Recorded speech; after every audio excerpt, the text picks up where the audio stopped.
साथियों, नमस्कार। आज के दिन का पूरे देश को बेसब्री से इंतजार रहा है। कितने महीनों से देश के हर घर में बच्चे, बूढ़े, जवान सभी की जुबान पर यही सवाल था कि कोरोना की वैक्सीन कब आएगी। तो अब कोरोना की वैक्सीन आ गई है, बहुत कम समय में आ गई है। अब से कुछ ही मिनट बाद भारत में दुनिया का सबसे बड़ा टीकाकरण अभियान शुरू होने जा रहा है। मैं सभी देशवासियों को इसके लिए बहुत बहुत बधाई देता हूं। आज वो वैज्ञानिक, वैक्सीन रिसर्च से जुड़े अनेकों लोग विशेष रूप से प्रशंसा के हकदार हैं, जो बीते कई महीनों से कोरोना के खिलाफ वैक्सीन बनाने में जुटे थे, दिन रात जुटे थे। न उन्होंने त्योहार देखा है, न उन्होंने दिन देखा है, न उन्होंने रात देखी है। आमतौर पर एक वैक्सीन बनाने में बरसों लग जाते हैं, लेकिन इतने कम समय में एक नहीं, दो मेड इन इंडिया वैक्सीन तैयार हुई है। इतना ही नहीं, कई और वैक्सीन पर भी काम तेज गति से चल रहा है।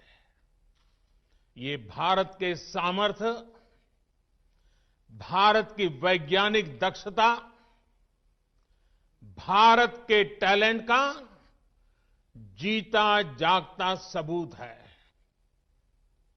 ऐसी ही उपलब्धियों के लिए राष्ट्रकवि रामधारी सिंह दिनकर जी ने कहा था, मानव जब जोर लगाता है, पत्थर पानी बन जाता है।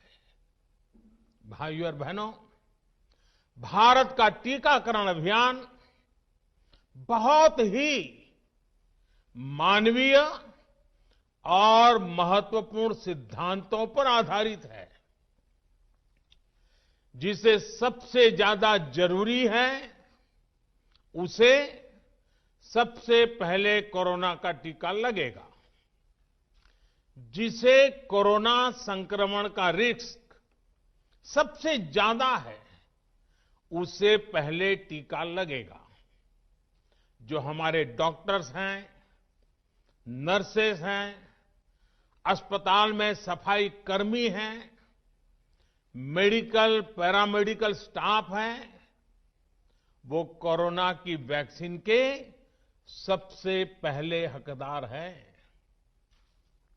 चाहे वो सरकारी अस्पताल में हो या फिर प्राइवेट में, सभी को ये वैक्सीन प्राथमिकता पर लगेगी। इसके बाद उन लोगों को टीका लगाया जाएगा जिन पर जरूरी सेवाओं और देश की रक्षा या कानून व्यवस्था की जिम्मेदारी है। जैसे हमारे सुरक्षा बल हो गए, पुलिसकर्मी हो गए, फायर ब्रिगेड के लोग हो गए, सफाई कर्मचारी हो गए, इन सभी को ये वैक्सीन प्राथमिकता पर लगेगी। और मैंने जैसा पहले भी कहा है, इनकी संख्या करीब करीब 3 करोड़ होती है। इन सभी के वैक्सीनेशन का खर्च भारत सरकार द्वारा उठाया जाएगा।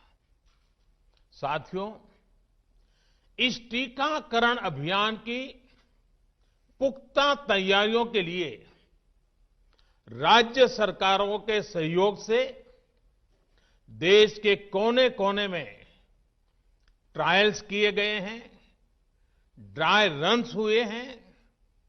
विशेष तौर पर बनाए गए कोविन डिजिटल प्लेटफॉर्म में टीकाकरण के लिए रजिस्ट्रेशन से लेकर ट्रैकिंग तक की व्यवस्था है। आपको पहला टीका लगने के बाद दूसरी डोज कब लगेगी, इसकी जानकारी भी आपके फोन पर दी जाएगी। और मैं सभी देशवासियों को ये बात फिर याद दिलाना चाहता हूं कि कोरोना वैक्सीन की 2 डोज लगनी बहुत जरूरी है। एक डोज ले लिया और फिर भूल गए, ऐसा गलती मत करना।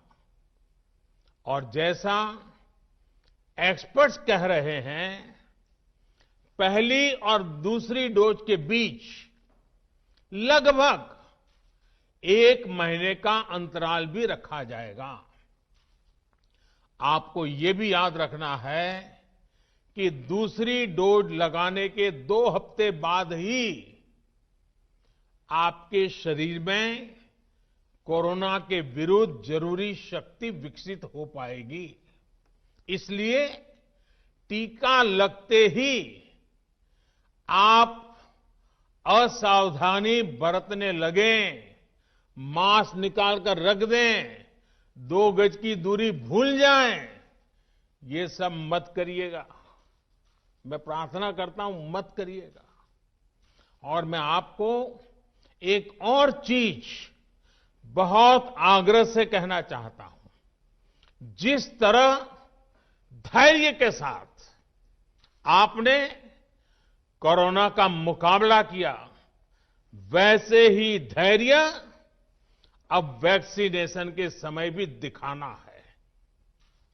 साथियों, इतिहास में इस प्रकार का और इतने बड़े स्तर का टीकाकरण अभियान पहले कभी नहीं चलाया गया है।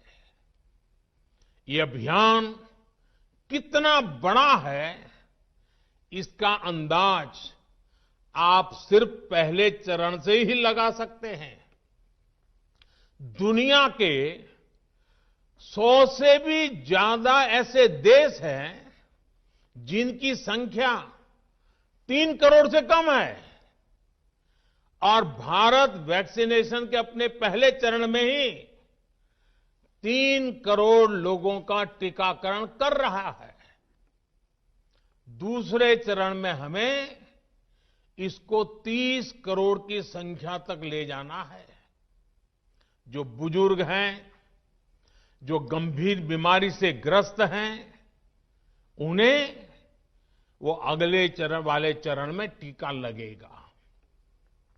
आप कल्पना कर सकते हैं, 30 करोड़ की आबादी से ऊपर के दुनिया के सिर्फ 3 ही देश हैं, खुद भारत, चीन और अमेरिका। और कोई भी देश ऐसा नहीं है जिनकी आबादी इनसे ज्यादा हो।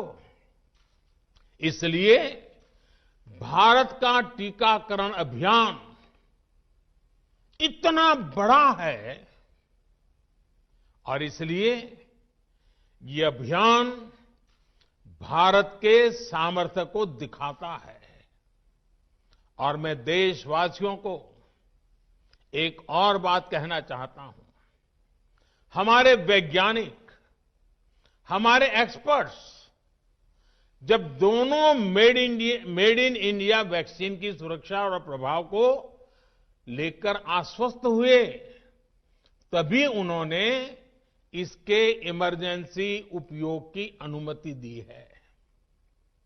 इसलिए देशवासियों को किसी भी तरह के प्रोपेगेंडा, अफवाहें, दुष्प्रचार से बचकर रहना है। साथियों, भारत के वैक्सीन वैज्ञानिक हमारा मेडिकल सिस्टम भारत की प्रक्रिया की पूरे विश्व में बहुत विश्वसनीयता है और पहले से है। हमने ये विश्वास अपने ट्रैक रिकॉर्ड से हासिल किया है।